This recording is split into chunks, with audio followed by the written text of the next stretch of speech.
Welcome to the French Master Documentaries. My name is Florence Lepetit. I shall be introducing and guiding you through each of the 15 documentaries on these 2 videos. Your video resource book will tell you how to get the most from the documentaries and help you to understand them. It contains a transcript of each documentary as well as translations and explanations of difficult words and phrases. You also have a summary of each documentary in both English and French in the 15 chapters of your French Master course book.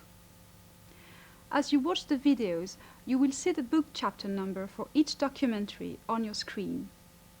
Each report is split into 2, 3 or sometimes 4 sections. I shall give you a brief outline of what you're going to see and some of the keywords to listen out for. We'll be taking you to Grenoble and its surrounding area, Le Dauphiné, and looking at some cultural and social aspects of the region. We meet a shepherd and the owner of a sawmill who both still work in a very traditional way. We visit a paper factory whose continued success depends on using the latest technology. We see a dam being built and meet some of the people who took part in a social experiment on a housing development. We also interview someone who finds time to be a nuclear physicist, a town councillor and a family man. At his restaurant near Lyon, we meet Paul Bocuse, a chef who is now famous throughout the world. Later, we move south to the Languedoc and hear about the problems faced by the wine and fishing industries in the region. We visit the historic town of Pézenas and see how it is being restored by the people who live there. In the course of our interviews in and around Grenoble and Pézenas, you will hear many different voices and accents. Some may be easy to understand, but others may take longer to get used to. Don't expect or even attempt to understand everything straight away. The documentaries are there for you to come back to whenever you want to practice listening, to improve your vocabulary, or just to learn something more about France. Watch one of the documentaries all the way through to get a general idea of what is being said. It's probably best to ignore the subtitles the first time you watch. When you've been through the documentary once, go back and watch again, as many times as you need. You can use the subtitles to help you. Concentrate on one section at a time. Listen out for the key words and try to understand as much as you can. When you've been through the documentary several times, you have 2 ways of checking your understanding. You can read the summaries in your course book or use the video resource book to check the parts you didn't quite catch. Once you're sure you know what it all means, you can try listening to the documentary and following the transcript in the resource book at the same time. Go back over any words and phrases you still find difficult. Then, try watching again without the transcript and see how much more you understand. Remember, the more often you watch, the better you understand and the more French you get to know. But now, let's see the first documentary. We go to Le Dauphiné and take a look at the area around Grenoble. The south of the region is agricultural, with sheep breeding as the main activity. The west is a mountainous area, popular with skiers and hikers. The north has forests where woodcutting is the main activity.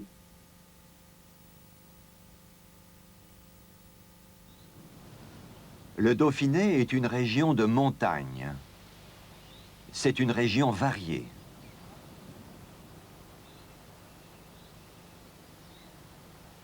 Au sud, il y a le plateau du Trièves. Le Trièves est un pays agricole.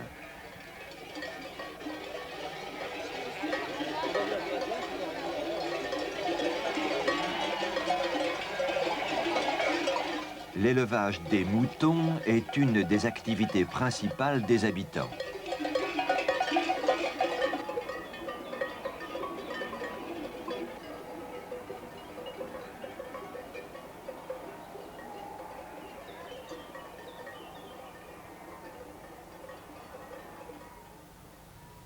À l'ouest du Dauphiné, il y a les montagnes du Vercors. Là, on a une belle vue sur les rochers du Parquet. Le Vercors est un parc naturel régional. C'est un endroit idéal pour faire des promenades en été et du ski en hiver. On voit bien aussi le pas des villes là-bas.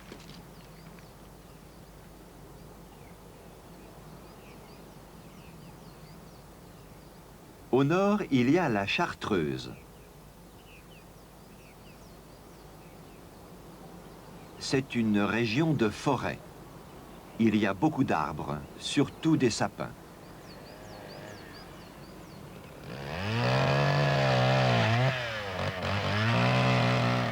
L'exploitation du bois est l'activité principale de la Chartreuse.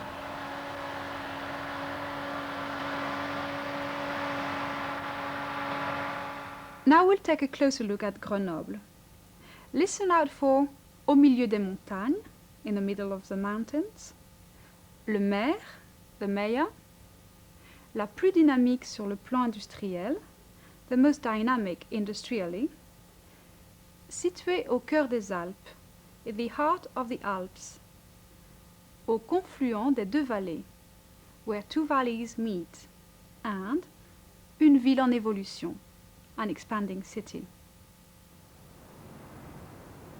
Au centre du Dauphiné, il y a la ville de Grenoble. Grenoble, c'est la capitale des Alpes. Située dans une vallée au milieu des montagnes, Grenoble est une ville moderne. Il y a beaucoup d'industries, il y a beaucoup de commerce.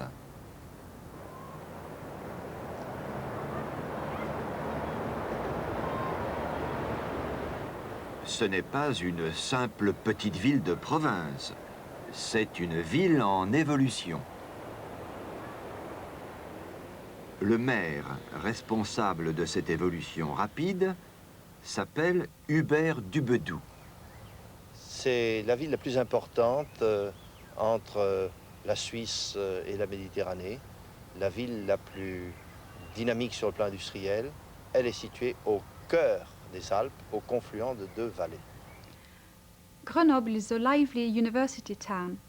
It's un centre de formation pour les étudiants, a training center for students, with many significant research departments, an important microelectronic industry, as well as une école française de papeterie, School of Paper Manufacture. C'est une ville où l'industrie microélectronique est très importante. Une ville où la recherche a un rôle primordial. Ceci est le centre d'études nucléaires de Grenoble. C'est aussi un centre de formation pour les étudiants. L'UNGG, mais pour nous, ça change rien. Il y a beaucoup d'étudiants à Grenoble. C'est une ville universitaire. L'université de Grenoble est importante sur le plan de la recherche industrielle. Les recherches de l'école française de papeterie sont particulièrement intéressantes pour le Dauphiné. Un azuran optique.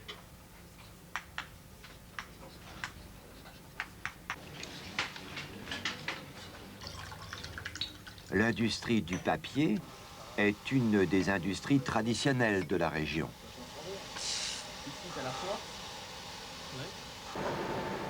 Près de Grenoble, il y a une grande usine où l'on fabrique du papier. C'est l'usine des papeteries de France.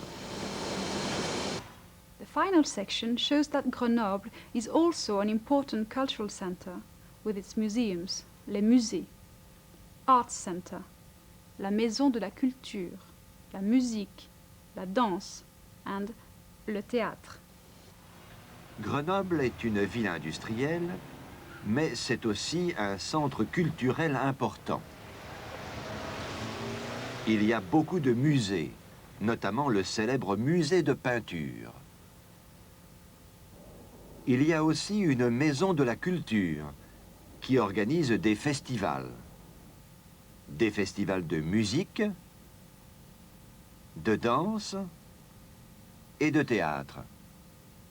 Pour avoir une ville active, il faut un conseil municipal énergique. Qui s'inscrit dans le périmètre de son action. 8 rues Chenoises, 3 rues... C'est avec enthousiasme qu'Hubert Dubedou décrit Grenoble. Une ville au cœur des montagnes, une ville vivante et dynamique, une ville jeune, une ville passionnante. Water, l'eau, is an important natural resource in the Grenoble area. It was there in 1869 that hydroelectric power was first used to drive a paper mill, and the phrase la houille blanche, white coal, was coined to describe hydroelectric power. Today, dams, les barrages, are an important feature in the surrounding mountains, and Grenoble itself is a center for hydraulic research. L'eau est une ressource naturelle très importante dans le Dauphiné. Surtout en ce qui concerne la production de l'électricité. Grenoble est un centre de recherche hydraulique. Dans les laboratoires de Sogrea, par exemple, on prépare des projets de navigation, d'irrigation, des projets hydroélectriques. Ceci est le modèle réduit d'un barrage hydroélectrique en Amérique latine. Monsieur, quelle est votre profession? Je suis ingénieur. Et qu'est-ce que vous êtes en train de faire là? Ici, je travaille sur le modèle réduit d'un barrage. Et ce barrage est où? Il est à Agoyan, en Équateur. In the next section, we look at the building of a dam and how some of the men have to work in une usine souterraine, an underground factory. Près de Grenoble, il y a aussi un grand barrage hydroélectrique qui est actuellement en construction. C'est le barrage de Grand Maison. Il est construit par EDF, Électricité de France.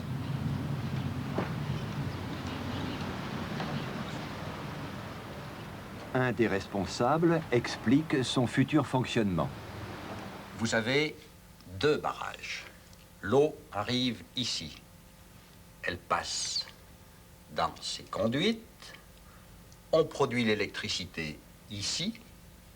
L'eau arrive dans le barrage du Vernet.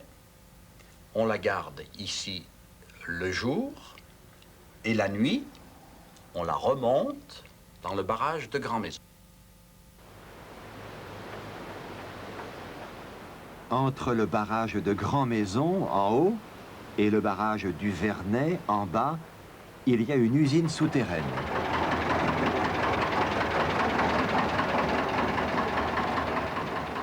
Dans l'usine, on transforme l'énergie de l'eau en électricité.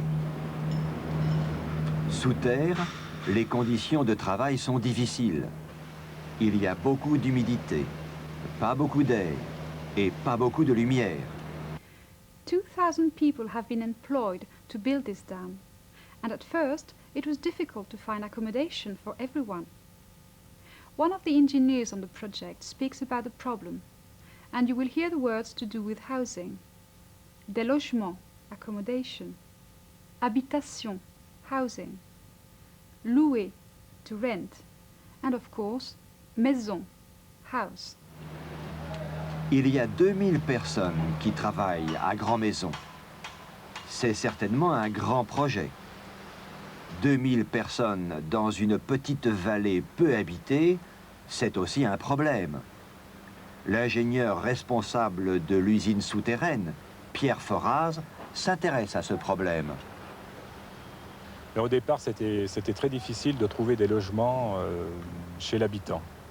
Et maintenant? Maintenant, les travailleurs sont bien acceptés et les habitants ont fait des efforts pour remettre en état leur habitation, pour pouvoir louer donc aux travailleurs qui viennent, pour certains, qui viennent avec leur famille. Mais il n'y a pas assez de maisons particulières dans la vallée. Les travailleurs, qui sont souvent des immigrés, vivent aussi dans des maisons construites spécialement pour eux, ou dans des caravannings. Ils peuvent donc être en famille et près de leur travail. Finally, we talked to the local priest, Jo Ramel, about the changes the dam has brought to the people in the valley. C'était l'agriculture qui faisait vivre les villages. People used to live from agriculture. Puis, les petits entrepreneurs ont trouvé du travail grâce au barrage.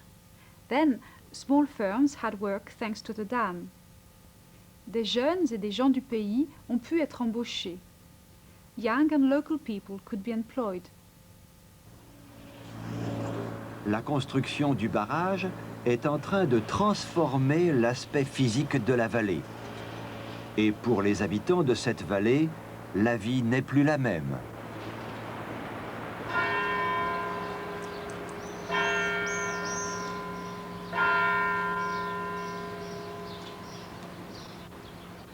Jo Ramel est prêtre.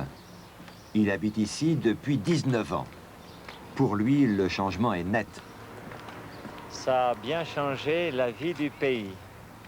Avant le barrage, la vie du pays était en diminution, en régression. C'était l'agriculture qui faisait vivre les villages. Les gens vivaient sur le revenu de leur exploitation, avec surtout les vaches. Mais l'activité principale aujourd'hui, qu'est-ce que c'est? L'agriculture, il n'y en a plus. Il n'y a plus de vaches sur la commune. Mais l'hôtellerie et puis les petites entreprises ont trouvé du travail grâce au barrage.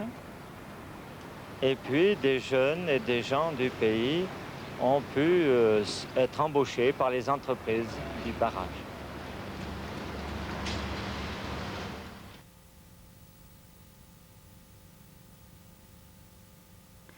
The city of Grenoble expanded very rapidly in the 60s, and housing became a problem. The council decided to build an estate on a disused airfield to the south of the town. It was called La Villeneuve, and it was to be a self-contained estate with all necessary facilities, such as a health centre, schools, leisure facilities, and other services. On its 10th anniversary, we went to La Villeneuve to speak to people living there. Some are happy, apprécient beaucoup, others less so, ça pourrait être mieux. One woman doesn't like it at all. Ça ne me plaît pas du tout. La Villeneuve, c'est un peu une expérience, du point de vue de l'architecture et du point de vue social. 9000 personnes habitent dans ce grand ensemble d'appartements.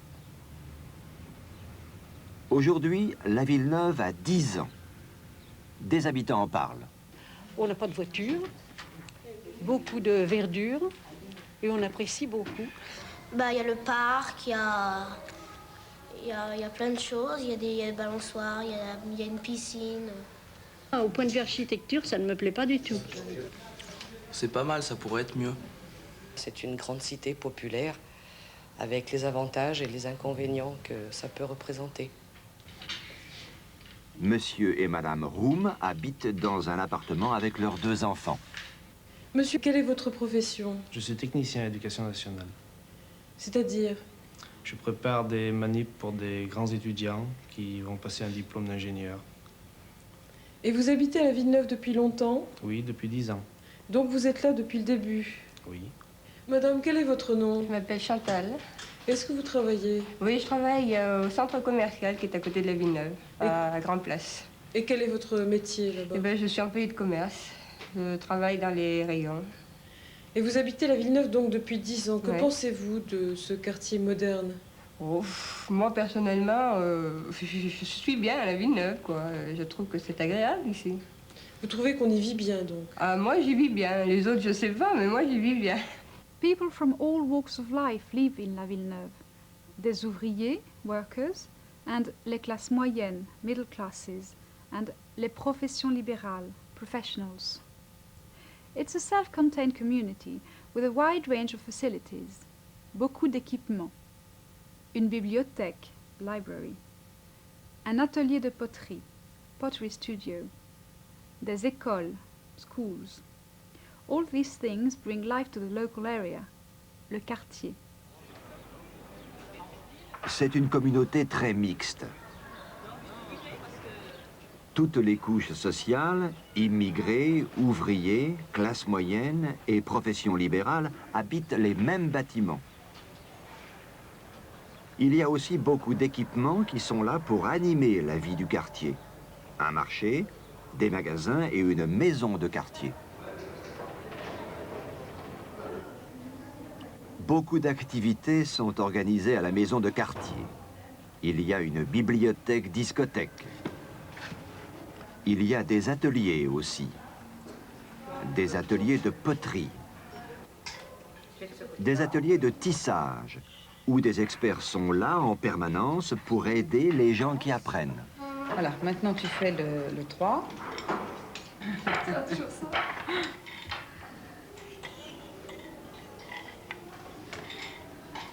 Voilà, tu y es presque. 3, 4, 5, 6, 6 et 12, 18.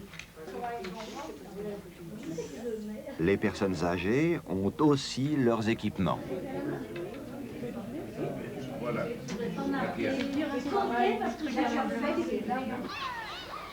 À la Villeneuve, il y a aussi des écoles. Il y en a 10. On va terminer les dessins qu'on a commencé la semaine dernière. Donc, vous devez terminer. Vous n'oubliez pas, on avait dit qu'on dessinait les familles et puis ce qu'on faisait à Villeneuve, d'accord?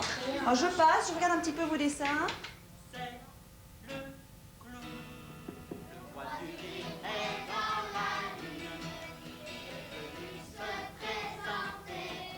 Avec un grand chapeau à et des habits tout ramissés. Ces écoles, comme le reste du quartier, sont expérimentales. Beaucoup de projets sont organisés ici qui n'existent pas dans les écoles traditionnelles françaises. Is La Villeneuve a success story or not? It depends on whom you talk to. One lady complained about the architecture. L'architecture extérieure me déplaît beaucoup. But the others thought that it was a success. C'est un succès. Je m'y plais. I like it here. Qu'est-ce qu'on mange ce soir? Marcel Périchon habite à la Villeneuve avec sa femme, Martine, et leurs 2 enfants. Tu les mets dans le plat. Martine Périchon ne travaille pas. Pour elle, la Villeneuve, ce n'est pas l'idéal. L'architecture extérieure me déplaît beaucoup. L'intérieur des appartements de l'Arlequin est très agréable parce que c'est en triplex en quelque sorte. Donc on a l'impression d'être, quand on est à l'intérieur, d'être dans une petite maison. Mais bon, la galerie en dessous, c'est très vanté, c'est très sale, ça me plaît pas du tout. C'est un quartier sans voiture, les enfants peuvent descendre sans danger, s'amuser avec les copains sur le terrain de foot par exemple. Il y a une bibliothèque pour enfants qui est très utilisée. Enfin, je veux dire, il y a beaucoup de facilités pour la vie quotidienne qu'on ne connaît pas ailleurs. Pour moi, il y a une trop grosse concentration de personnes.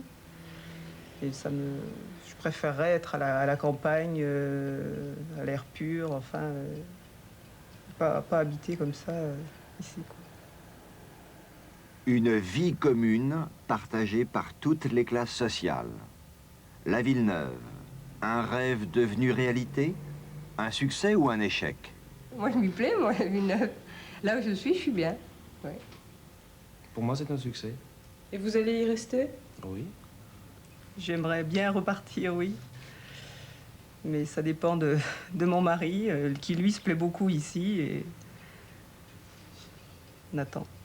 Mais moi, je pense que c'est un succès quand même, parce que depuis 10 ans, le quartier est ouvert, est habité, des gens y travaillent, et les initiatives continuent à apparaître, la vie de quartier continue à exister.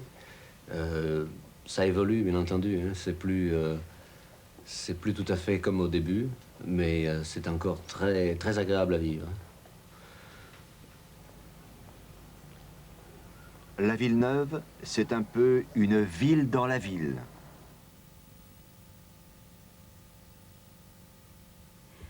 Just north of Grenoble is a mountain area called La Chartreuse. The region is rich in pine forests, and cutting wood is one of the traditional activities.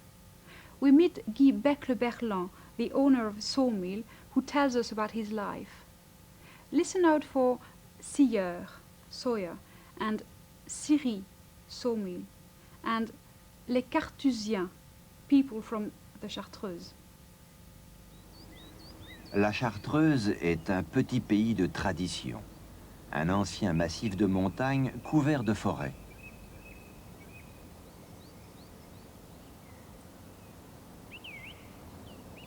Les Carthusiens exploitent ces forêts depuis très longtemps.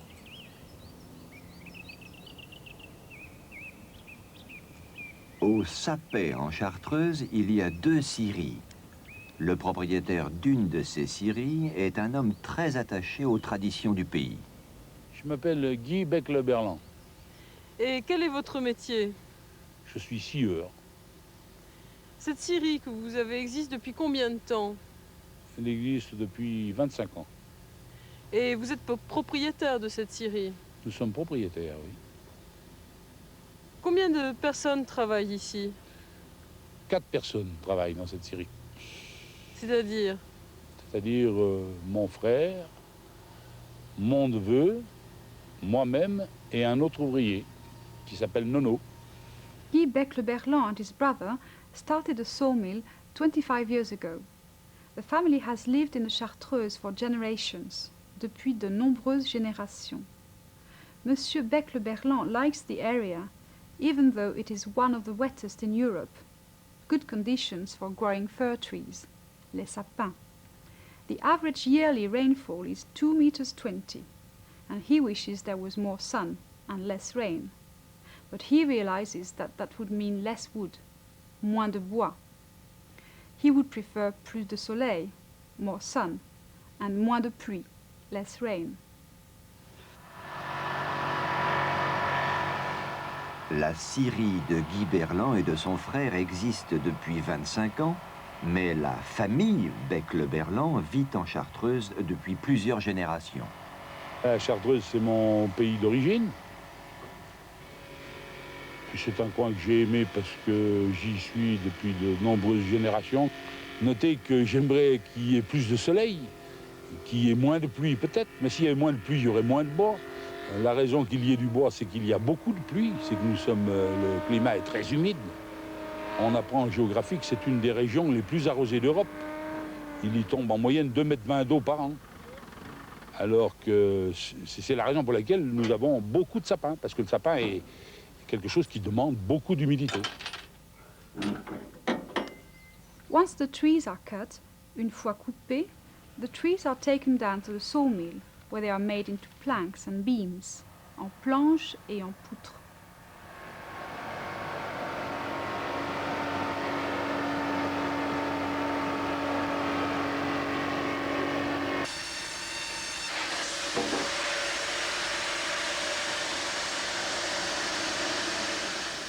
À la scierie, Guy Berlan et son neveu Jean-Paul les transforment en planches et en poutres pour leurs futurs clients.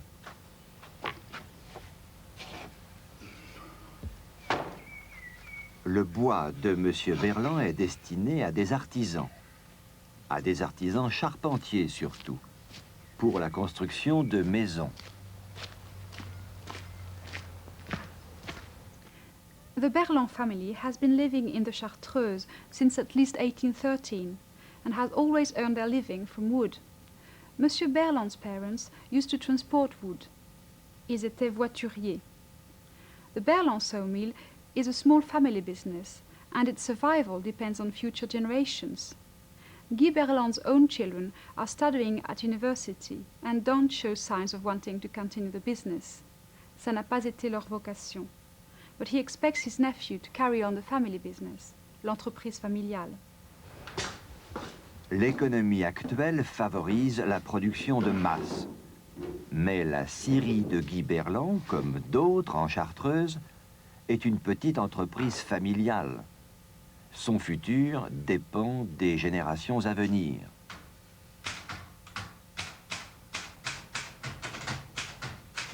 Monsieur, vous faites aussi le travail administratif de la scierie. Bien sûr, mademoiselle. Je fais le travail administratif. Et il y a combien de générations que votre famille est en Chartreuse? Je trouve trace de ma famille en Chartreuse depuis 1813. Ça fait combien de générations environ? Ça fait 6 générations. Et c'est la première génération de votre famille qui travaille le bois? Nous avons toujours travaillé le bois, mais pas de la même façon. Autrefois, mes parents étaient voituriers. Ils faisaient le transport du bois et maintenant, nous faisons le sciage. Et vous avez des enfants? J'ai des enfants, j'ai un garçon et une fille. Qu'est-ce qu'ils font dans la vie? Mon fils fait des études à Paris, des études supérieures à Paris, et ma fille fait des études à Lyon. Donc il n'y a pas beaucoup d'avenir dans le bois? Si, il y a de l'avenir, mais pour eux, ça n'a pas été leur vocation. J'ai un neveu qui assurera le remplacement de ce que je fais. Et vous, vous êtes toujours en Chartreuse. La Chartreuse, c'est quoi pour vous? Bah, moi, c'est mon lieu natal, c'est le berceau de mes ancêtres. Ça a été ma raison de vivre jusqu'à présent, avec la vie que nous avons vécue telle qu'elle est. La vie telle qu'elle est. Oui, la tradition continue, mais combien de temps encore?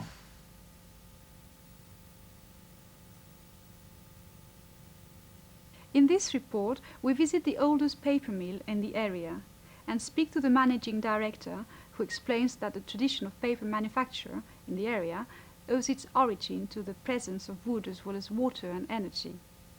À l'époque, il y avait du bois, de l'eau et de l'énergie. La plus vieille usine papetière du Dauphiné se trouve à Lancey, une petite ville à côté de Grenoble. Michel Bouteille, le directeur de cette usine, parle de son histoire. Elle existe depuis 1869, c'est-à-dire un peu plus de 100 ans. C'est donc une tradition? Oui, c'est une région traditionnellement papetière. Mais pourquoi cette tradition et pourquoi l'industrie du papier ici à Lancey dans le Dauphiné?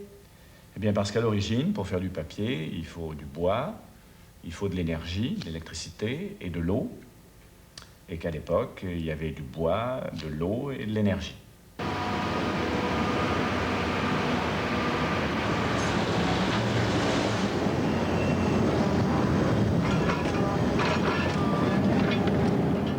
De nos jours, il n'y a pas assez de bois dans le Dauphiné.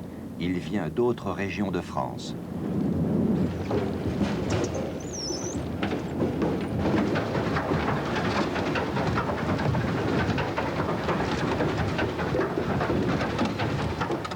L'usine utilise 60 000 tonnes de bois par an. Sa production est énorme. The paper mill may be the oldest in the area, but it's nonetheless a modern factory, using the latest technology, des techniques de pointe, and computers, des ordinateurs. As a result, there's been a diminution des effectifs, a reduction in staffing levels. L'usine de Lancey est une des plus vieilles de la région, mais elle est moderne et utilise des techniques de pointe. Ici, toutes les machines sont contrôlées par ordinateur. Bonjour monsieur. Bonjour mademoiselle. Comment vous appelez-vous? Jean-Pierre Reynaud. Et quel est votre métier? Technicien papetier. L'ordinateur qui est ici contrôle les machines. Mais vous, qu'est-ce que vous faites exactement? Je surveille l'ordinateur et j'interviens s'il y a des problèmes. Et vous travaillez dans l'usine depuis combien de temps? 26 ans. Vous êtes d'ici? Oui, de la région dauphinoise. Et vous habitez où? À Bernin, un petit village à peu près 5 km d'ici. Vous avez de la famille qui travaille dans l'usine? Non. Mais je suis d'une famille papetière, de 3e génération. Donc c'est un petit peu une tradition familiale, la papeterie. Oui, exactement. L'industrie papetière est une tradition familiale à Lancey, mais la mécanisation est là et n'est pas toujours compatible avec cette tradition. Et il y a combien de personnes qui travaillent dans cette usine? Un peu plus de 900, 918 exactement. 918 personnes, ça n'est pas beaucoup pour une grande usine. Mon Dieu, c'est une production nous avons fait des gros efforts pour mécaniser notre production. Et nous essayons de poursuivre ces efforts, qui se traduisent chaque fois d'ailleurs par une diminution des effectifs. Donc l'industrie du papier est une industrie traditionnelle, mais c'est aussi une industrie de pointe en quelque sorte. Oui, c'est un mélange. C'est une industrie traditionnelle, mais je ne dirais pas une industrie de pointe, mais une industrie qui utilise des technologies de pointe. Et en particulier, la fabrication de notre papier est faite sous contrôle d'ordinateur. Sheep rearing is an important activity in the south of the Dauphiné, and each summer the sheep are taken up to the mountain pastures, les alpages. This annual event is called la transhumance. We follow a shepherd, un berger, who continues the tradition of walking the flock, le troupeau, up the mountain. Listen for words to do with sheep breeding. L'éleveur, breeder, le berger, shepherd, le troupeau, flock, and la brebis, ewe. Au sud de Grenoble, sur le plateau du Trièves, l'agriculture et l'élevage sont les activités principales des habitants.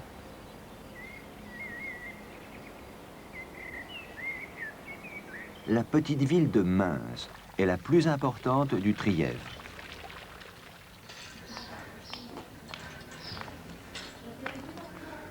Chaque année, au mois de juin, 3 éleveurs de Mens quittent le plateau avec leurs moutons pour aller aux alpages, en haut des montagnes.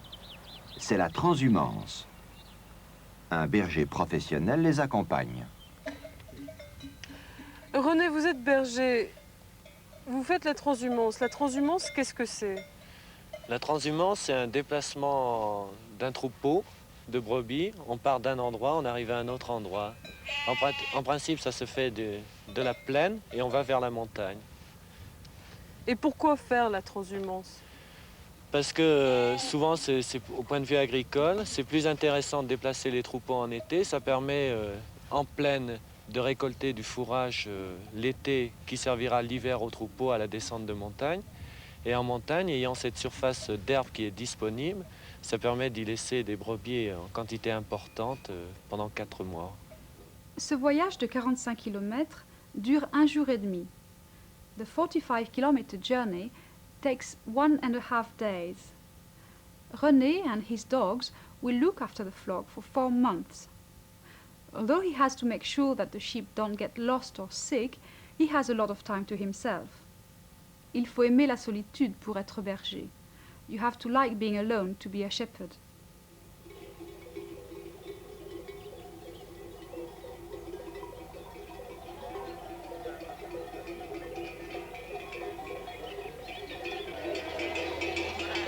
La transhumance est une vieille tradition. Pour les 3 éleveurs de Mens, la montagne n'est pas loin.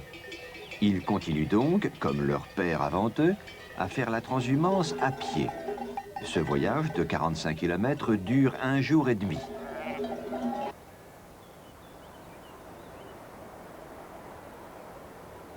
Sur la route, le troupeau de 1700 moutons traverse le plateau du Trièves jusqu'à la petite ville de Corps.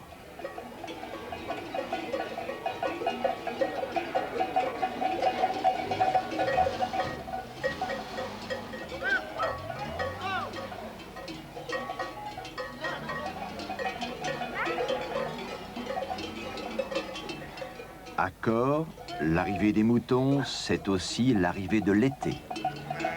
Pour les habitants, la transhumance est un événement important.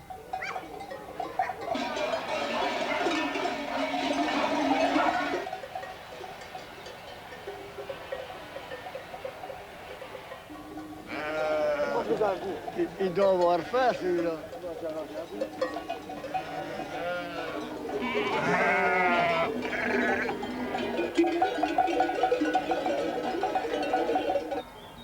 Au pied des hautes montagnes, les moutons prennent des petits sentiers en direction de Notre-Dame de la Salette, où se trouvent les alpages.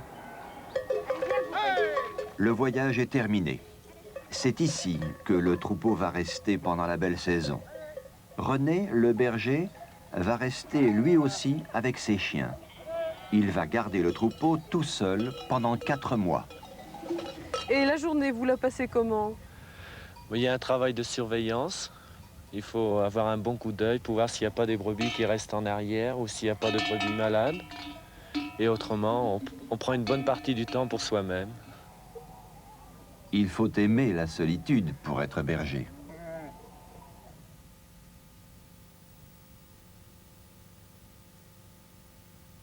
We interview Michel Desto, a nuclear physicist who works at the Centre d'études nucléaires de Grenoble and is also conseiller municipal, a town councillor at the mairie, the town hall. He tells us about a typical day. Il y a peu de journées ordinaires. Ça vient du fait que finalement j'ai 2 ou 3 vies dans une. En plus de ma famille, effectivement, j'ai mon travail au Centre d'études nucléaires, où nous nous rendons, et mes activités politiques à travers la mairie et le Parti socialiste. Et ce qui fait qu'une journée, disons, la plus ordinaire, consiste à ce que j'aille me rendre à mon travail. J'en ai continu de 8h à 5h. Et au-delà de 5h, je retourne à la mairie pour les activités municipales. Le matin est sacré pour Michel. C'est le seul moment de la journée où il peut voir ses enfants. Lorsqu'il rentre, le soir, ils sont déjà couchés. Merci. T'as vu ce que t'as? T'as la moustache autour des... du nez autour des lèvres. Marie, sa femme, est professeure de langue. Elle travaille dans un lycée. Mais ses activités et celles de Michel sont compatibles. Je travaille à mi-temps, ce qui me laisse la moitié du temps pour m'occuper des enfants. Et puis, disons que Michel a souvent une vie très chargée le soir, enfin, en soirée, après son travail, il reprend ses activités à la mairie. Ensuite, il y a des réunions politiques ou des réunions de conseil municipal le soir. Si bien que j'ai beaucoup de soirées où j'ai une petite vie de famille réduite avec les enfants. Et lui rentre relativement tard. Michel is also involved in training of engineers at the Centre d'études nucléaires. Une partie du travail de Michel est d'organiser la formation des étudiants qui viennent apprendre au centre. Il faut savoir que le Centre d'études nucléaires est chaud au cœur des Grenoblois et pour beaucoup a consacré nombre d'ingénieurs, de techniciens qui ont pris une part active, non seulement aux problèmes économiques, industriels de recherche, mais aussi aux problèmes sociaux, politiques de notre cité. After work, Michel often goes to the town hall for meetings. One of his duties as a town councillor is to marry people. Né à Mins le 18 septembre 1959, domicilié à Clel-en-Trièves, fils de Robert Célestin Denier et de Marie-Paul Allemand, tous deux agriculteurs, domiciliés à Clel-en-Trièves d'une part, et Catherine Françoise Malins. Mesdames et messieurs, veuillez vous lever s'il vous plaît. Monsieur Jean-Marc Denier, consentez-vous à prendre pour épouse Mademoiselle Catherine Malins? Oui. Et vous, Mademoiselle Catherine Malins? Oui. Attendez, que je vous pose au moins la question. Consentez-vous à prendre pour époux Monsieur Jean-Marc Denier? Oui. Eh bien, au nom de la loi, je vous déclare unis par le mariage. Mesdames et messieurs, vous pouvez vous asseoir. Although Michel leads a very busy life, he has the full support of his wife, Marie. They still find time to do things together. Je dirais que de façon générale, la politique ou l'activité municipale est une passion, alors que mon activité professionnelle est davantage un plaisir, parce que je le fais avec une certaine joie. Ce sont deux choses peut-être un petit peu différentes sur le plan de l'accrochage ou de l'attirance sentimentale. Mais je vous en prie. Je vous souhaite une bonne soirée maintenant. Michel a donc une vie très occupée et qui lui donne satisfaction. Mais cela ne l'empêche pas d'avoir une vie de famille. Tout ça, c'est un peu aussi grâce à Marie. L'équilibre, il ne date pas d'aujourd'hui, parce qu'on en est mariés depuis plus de 10 ans maintenant. Et on était tous deux militants dès le début. Donc on savait qu'on avait beaucoup d'occupations en dehors de la vie à la maison et en dehors des loisirs. Petit à petit, les enfants venant et grandissant, j'ai pris plus de temps avec eux. Lui a gardé ses activités toujours aussi absorbantes. Mais l'équilibre, on l'a trouvé dès le début parce qu'on est finalement très autonome l'un par rapport à l'autre et qu'on n'a pas de problème d'organisation majeur. On arrive finalement à trouver le temps de faire tout et de prendre plaisir à faire des choses ensemble aussi.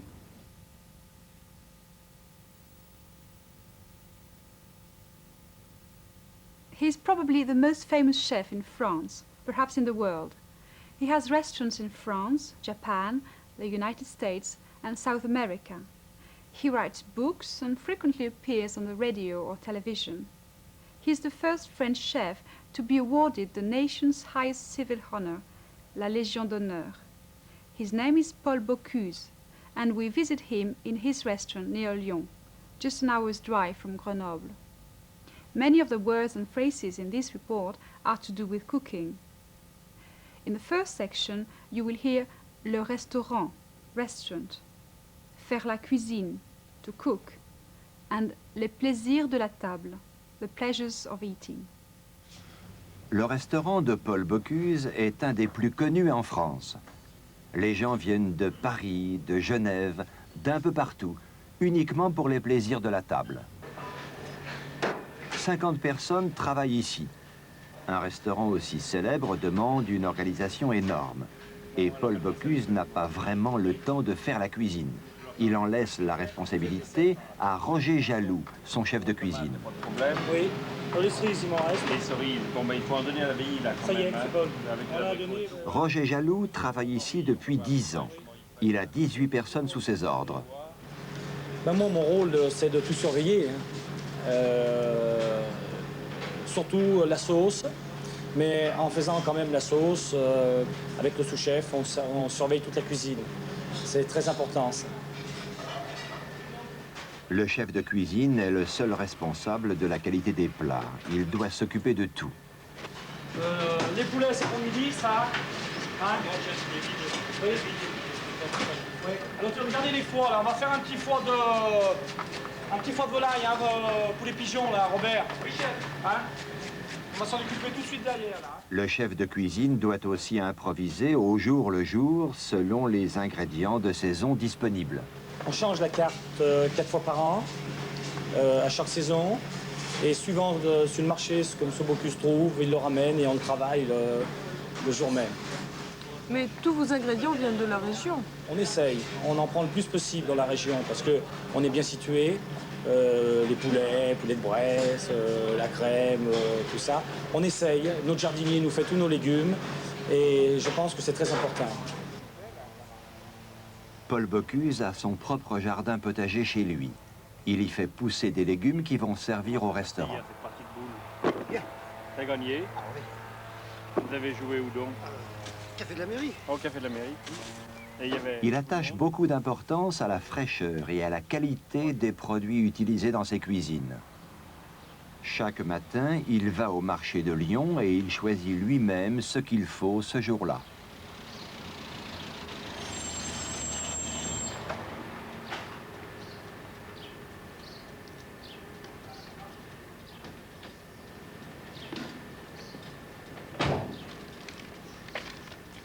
En fait, pour Paul Bocuse, le secret de la bonne cuisine, ce sont de bons produits.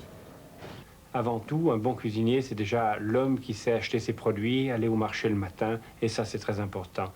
Je dis toujours à Lyon, il n'y a pas de bons cuisiniers, il n'y a que de bons produits. Et avec de bons produits, on risque de faire une meilleure cuisine. Oui. Et combien ça vaut le kilo, ça? 12 balles. 12 francs. Ben, je vais voir, M. Paul. Good quality ingredients are of major importance to Paul Bocuse. Lyon is a gourmet's paradise. As Paul Bocuse explains, the region offers a great variety of wines, vegetables, poultry and meat, fish and cheese. Les produits de qualité abondent dans la région de Lyon. C'est un des grands centres de la gastronomie française. Lyon est un garde-manger. Quand vous êtes au nord, vous avez les vignobles de Bourgogne, du Beaujolais et surtout tous les légumes, tous les maraîchers. À l'ouest, on a la Bresse avec les volailles de Bresse, les canards, les carpes, les brochets. Au sud, on a les vignobles du Côte-du-Rhône avec les côtes-rôties, l'Ermitage, le Cornas. Et à l'ouest, nous avons le bœuf du Charolais, le Massif central avec ses fromages. Et nous sommes aussi une région de fromage. Nous avons tous les Saint-Marcelin, tous les fromages de chèvre. Et Lyon est surtout une ville où c'est un garde-manger. Très bon, les deux derniers, très bon. Le dernier, très bon. Ça, c'est les Chablis, alors, hein? Meilleur, celui-ci.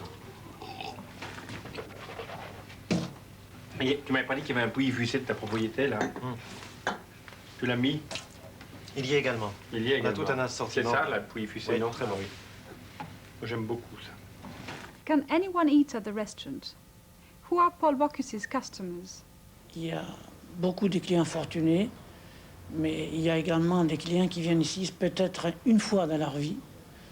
Des clients qui viennent fêter ici un anniversaire de mariage ou un anniversaire d'un enfant et qui viennent ici pour faire une fête, pour se souvenir un jour qu'ils ont été, malgré leurs moyens, au restaurant Bocuse.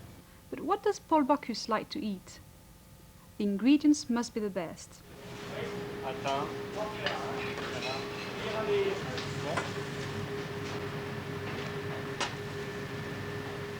Entouré de plats aussi variés et aussi riches, on se demande alors ce que Paul Bocuse aime manger personnellement. Pour moi, la cuisine simple. J'aime préparer un potage, poire aux pommes de terre, un bon pot-au-feu et peut-être les fraises du jardin qu'on a ramassées avec un peu de vin et un peu de sucre. Pour moi, plus la cuisine est simple, plus il faut de meilleurs produits, plus c'est difficile. Bon, 8 couverts là qui passent là. Cuisine simple ou grande cuisine? Pour Bocuse, il n'y a que la bonne cuisine. 4 volailles de Bresse en vessie et 4 pigeons au chou nouveau. Ça marche, monsieur. You're now at the end of video 3. The reports continue on video 4. À bientôt!